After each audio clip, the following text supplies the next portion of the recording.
स्वागत है दोस्तों आपका हमारे इस online platform Rudra civil services में। आज के इस यूपीपीसीएस के तीसरी लेक्चर कहिए या तीसरे वस्तुनिष्ठ प्रश्नों की सीरीज कहिए, इसमें हम लोग प्राचीन इतिहास के 15 अति महत्वपूर्ण प्रश्नों की चर्चा करेंगे। इसके पहले जो दूसरा वीडियो आया था, लेक्चर आया था, उसमें हमने लगभग 35 या 30 प्रश्नों की चर्चा की होगी। तो मैं प्राचीन भारत की एनसीईआरटी बेस्ड लगभग 100 प्रश्नों की सीरीज लेकर आपके सामने छोटे छोटे वीडियोज लेकर आऊंगा। तो आइए दोस्तों, बिना समय गंवाए हम आज के इस इन प्रश्नों पे चर्चा करते हैं। पहला प्रश्न है, छठी शताब्दी ईसा पूर्व में मगध एक शक्तिशाली राज्य बनकर उभरा। इसका कारण था पहला नदियों की निकटता, दूसरा जंगलों की अधिकता, तीसरा लौह अयस्क की खादानों की प्रचुरता। तो इन तीनों में बताना है कारण क्या था। आपके सामने कूट है, देख लीजिए, सोच लीजिए। जी हाँ दोस्तों, इसका सही उत्तर है डी, यानी 1, 2 और 3। तो इसका मैं थोड़ा सा डिस्क्रिप्शन आपको बता दूं कि नदियों की निकटता होने के कारण यातायात, जल वितरण व जमीन को उपजाऊ बनाने में मदद मिली। जो मगध है वहां से गंगा व सोन नदियां होकर बहा करती थी। इसके अलावा जंगलों की अधिकता होने के कारण लकड़ी व हाथी आसानी से उपलब्ध हो गए। हाथियों को प्रशिक्षित किया गया और सेना में काम में लाया गया। लौह अयस्क की खादानों की प्रचुरता होने के कारण, ये झारखंड और आसपास का पूरा क्षेत्र है, तो यहाँ पे प्रचुरता होने के कारण यहाँ हथियार भी आसानी से बने और उपलब्ध हो गए। तो ये महत्वपूर्ण आपका डिस्क्रिप्शन रहा। इसके अलावा मैं एक जानकारी और दे दूं कि मगध की प्रारंभिक राजधानी राजगिर यानी राजगीर थी। दूसरा क्वेश्चन है, दिघ निकाय है। तो दिघ निकाय क्या है? एक बौद्ध ग्रंथ, ठीक, जिसमें बुद्ध के कई व्याख्यान दिए गए हैं। अगला प्रश्न देख लीजिए। अगला प्रश्न आपके सामने है कि ओलिगार्की एक शासन व्यवस्था है।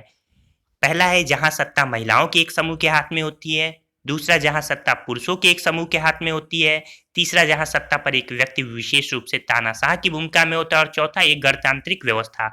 तो इसका सही उत्तर क्या है?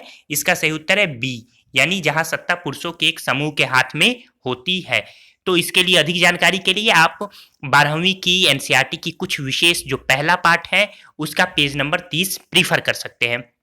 इसके बाद से अगला प्रश्न है कि सुमेलित करना है शहबाजगढ़ी, शिशुपालगढ़, सन्नती और सोपारा को किसके साथ सुमेलित करना है? उनके राज्यों के साथ, उड़ीसा, पाकिस्तान, कर्नाटक, महाराष्ट्र। तो ये सभी जो दिए गए हैं ये महाशिलालेख हैं अशोक के, जो भिन्न भिन्न स्थानों से मिले हैं। तो इसकी मैचिंग क्या होगी? सही उत्तर है सी। तो आप सी में इसकी मैचिंग करा दीजिएगा। अगला प्रश्न देखते हैं। अगला प्रश्न है, अशोक के धम्म सिद्धांत के संबंध में निम्नलिखित में कौन सा कथन सत्य नहीं है? पहला, दूसरों के धर्मों और परंपराओं का आदर, दूसरा, लोगों का जीवन इस संसार में और इसके बाद के संसार में अच्छा रहेगा, तीसरा, बड़ों के प्रति आदर और सेवकों व दासों के साथ उदार व्यवहार, और चौथा, एक नए धर्म के प्रति साम्राज्य के प्रजा की आस्था। तो कौन सा इसमें सही नहीं है? तो डी सही नहीं है, क्योंकि अशोक का जो धम्म था वो कोई धर्म नहीं बल्कि नैतिक नियम था। अशोक ने धर्म प्रचार के लिए यानी अपने धम्म के प्रचार के लिए धम्म महामात्मों की नियुक्ति की थी। किसकी? धम्म महामात्य।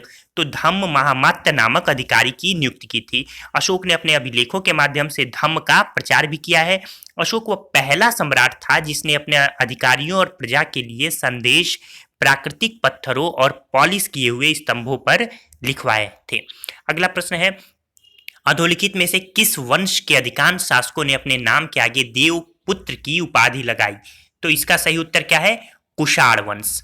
ठीक है। अगला प्रश्न आपके सामने है कि प्रयाग प्रशस्ति के रचनाकार हरिशेन किस शासक के राजकवि थे? तो हरिशेन किसके राजकवि थे? समुद्रगुप्त के। आप जानते हैं कि इस स्तंभ की रचना यानी प्रयाग प्रशस्ति स्तंभ की रचना हरिशेन ने संस्कृत भाषा में की है। इसके बाद है कि प्राचीन भारत में गहपति शब्द का प्रयोग किया जाता था। तो इसका सही उत्तर क्या होगा? 4 ऑप्शन आपके सामने है, इसे पढ़ लीजिए। इसका सही उत्तर होगा बी, यानी छोटे किसानों और जमींदारों के लिए। तो पाली भाषा में जो गहपति का प्रयोग हुआ है वो छोटे किसानों और जमींदारों के लिए किया जाता था। बाद में गहपति का अर्थ घर के मुखिया से यानी परिवार के मुखिया से लगाया जाने लगा। इसके बाद से है, आरंभिक दक्षिण भारतीय इतिहास में गांवों में रहने वाले विभिन्न वर्गों के लोगों का उल्लेख है। तो ये 3 वर्ग हैं, वेल्लार, उलवर और अड़िमई। इनके सामने इनका व्यवसाय दिया गया है। वेल्लार किसान, उलवर हलवाहा, अड़िमई दास। तो बताना है कौन सा सही सुमेलित है। तो इसका सही उत्तर क्या होगा? बी, यानी 2 और 3। वेल्लार जो थे वे बड़े किसान थे, केवल किसान नहीं, सॉरी, वे बड़े जमींदार थे, ये किसान नहीं थे, ये बड़े जमींदार हुआ करते थे वेल्लार। जबकि इन तीनों का उल्लेख जो है वो आरंभिक संगम साहित्य में मिलता है। दक्षिण भारत का ये साहित्य है जिसमें शिलप्पाधिकारम, मणिमेखलय, जीवक चिंतामणि नामक महाकाव्यों का भी वर्णन है। इसी आरंभिक साहित्यों में आपको कैडेसियार और अदिमई का भी उल्लेख है, जिन्हें दास कहा जाता था। तो ये जो अडिमई है इन्हें अदिमई का भी कहा जाता था। इसके अलावा इन्हें कैडेसियार भी कहा गया है। अगला प्रश्न है कि सुदर्शन झील के संदर्भ में निम्नलिखित कथनों पर विचार कीजिए। पहला, इस झील की जानकारी दूसरी शताब्दी के संस्कृत के एक पाषाण अभिलेख से मिली है। दूसरा, इस अभिलेख को रुद्रदामन नामक शक शासक की उपलब्धि का उल्लेख करने के लिए बनवाया गया था। यह अभिलेख की जगह झील भी लिख सकते हैं, ये दूसरा पॉइंट थोड़ा डाउटफुल है। तीसरा, इसका निर्माण मौर्य काल में एक स्थानीय राज्यपाल द्वारा किया गया था। तो वैसे इसका सही उत्तर जो होगा वो तीनों ही होगा। दोस्तों, मैं इसका डिस्क्रिप्शन बता दूंगा आपको ताकि आपकी समझ थोड़ी विकसित हो जाए। डिस्क्रिप्शन काफी महत्वपूर्ण है। तो इसका डिस्क्रिप्शन ये है कि सुदर्शन झील का ज्ञान गुजरात के सौराष्ट्र जिले के गिरनार के पास जूनागढ़ अभिलेख से होता है। जूनागढ़ अभिलेख 150 ईस्वी का अभिलेख है जिसे रुद्रदामन ने बनवाया था। इस जूनागढ़ अभिलेख के अनुसार इस झील का निर्माण चंद्रगुप्त मौर्य के प्रांतीय राज्यपाल पुष्यगुप्त ने कराया था। तो ये प्रश्न महत्वपूर्ण है। चंद्रगुप्त मौर्य के प्रांतीय राज्यपाल पुष्यगुप्त ने कराया था। अशोक के राज्यपाल तुषाश्प ने बाद में उसमें नहर निकाली। रुद्रदामन के समय अतिवृष्टि से झील का बांध टूट गया। रुद्रदामन ने अपने खर्च पर झील की मरम्मत कराई। उसने इसके लिए प्रजा से भी कोई धन नहीं लिया। रुद्रदामन के समय सुविशाख ने इस झील की मरम्मत कराने का बीड़ा उठाया था। इस तरीके से आप ये महत्वपूर्ण बातें आपने सुदर्शन झील के बारे में जान ली। एक और बात मैं यहाँ बता दूं आपको कि इसी पाषाण खंड का एक और अभिलेख स्कंदगुप्त का जूनागढ़ अभिलेख जो कि 456 में मिला है, तो इससे ज्ञात होता है कि अत्यधिक वर्षा से झील का बांध टूट गया। सौराष्ट्र के प्रांतीय शासक पर्णदत्त के पुत्र चक्रपालित ने झील की मरम्मत कराई। इस तरीके से सुदर्शन झील का संबंध चंद्रगुप्त मौर्य से भी है, अशोक से भी है, रुद्रदामन से भी है और स्कंदगुप्त से भी है। आगे चलते हैं। अगला प्रश्न है गंधतिंदु क्या है? तो ये इसका सही उत्तर होगा एक जातक कथा। जातक कथाएं क्या होती हैं? तो जातक कथाएं पहली सहस्त्राब्दी के मध्य में पाली भाषा में लिखी गई।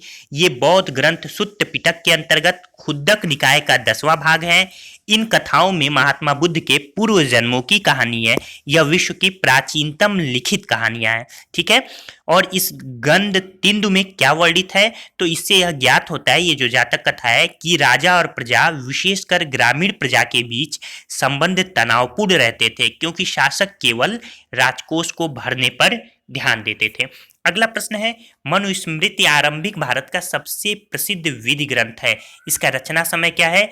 तो इसका सही उत्तर है बी, यानी मौर्य काल के बाद से गुप्त काल के पूर्व तक, यानी दूसरी शताब्दी ईसा पूर्व से लेकर दूसरी शताब्दी के बीच यह संस्कृत भाषा में लिखित है। अगला प्रश्न है आपके सामने, हर्षचरित के लेखक थे। हर्षचरित के लेखक कौन थे? तो बाणभट्ट। बाणभट्ट ने हर्षचरित संस्कृत में कन्नौज के शासक हर्षवर्धन की जीवनी है। कन्नौज को इत्र की नगरी भी कहा जाता था हर्षवर्धन के समय। अगला प्रश्न देख लीजिए कि विचार करना है, गुप्त काल में महिलाओं को भूमि संपत्ति पर स्वतंत्र अधिकार नहीं था। दूसरा, इस काल में ब्राह्मणों को दान में दिए गए भूभाग या गांव में पुलिस या सैनिक का प्रवेश वर्जित था। और तीसरा है, सामंती व्यवस्था ने अभी जन्म नहीं लिया था। तो इसका सही उत्तर हो जाएगा 1 व 2। यहाँ मैं आपको जानकारी दे दूं कि ब्राह्मणों को दान में दी गई भूमि को अग्रहार कहा जाता था। ब्राह्मणों से भूमि कर या अन्य प्रकार के कर नहीं वसूले जाते थे। ब्राह्मणों को स्वयं स्थानीय करों से कर वसूलने का अधिकार था। प्रभावती गुप्त, जो कि चंद्रगुप्त द्वितीय की पुत्री थी, जिनका विवाह वाकाटक नरेश रुद्रसेन द्वितीय से हुआ था। प्रभावती गुप्त की एक अभिलेख है जिसे अज्ञात होता है कि गांव में पुलिस या सैनिक प्रवेश वर्जित था। इसी अभिलेख में दंगुन नामक गांव को एक ब्राह्मण चनाल स्वामी को दिए जाने का उल्लेख है। इस राज्यादेश में को 13वें राज्यवर्ष में लिखा गया और इसे चक्रदास ने उत्कीर्ण कराया। अगला लास्ट प्रश्न है आज का कि निम्नलिखित में किस नगर के बारे में चीनी यात्री वेनसांग ने कहा है कि यह नगर खंडहर में बदला मिला जब और उस समय यहाँ की जनसंख्या कम थी? तो ये कहा है पाटलिपुत्र के बारे में। तो दोस्तों आज के 15 क्वेश्चन रहे, 30 क्वेश्चन की चर्चा मैंने दूसरे वीडियो में की है। आगे ये सीरीज जारी रहेगी। अपना ध्यान रखिए। वीडियो पसंद आया हो तो चैनल को नए हैं तो सब्सक्राइब करना ना भूलिए, और वीडियो पसंद आया हो तो लाइक भी जरूर कीजिए। धन्यवाद दोस्तों।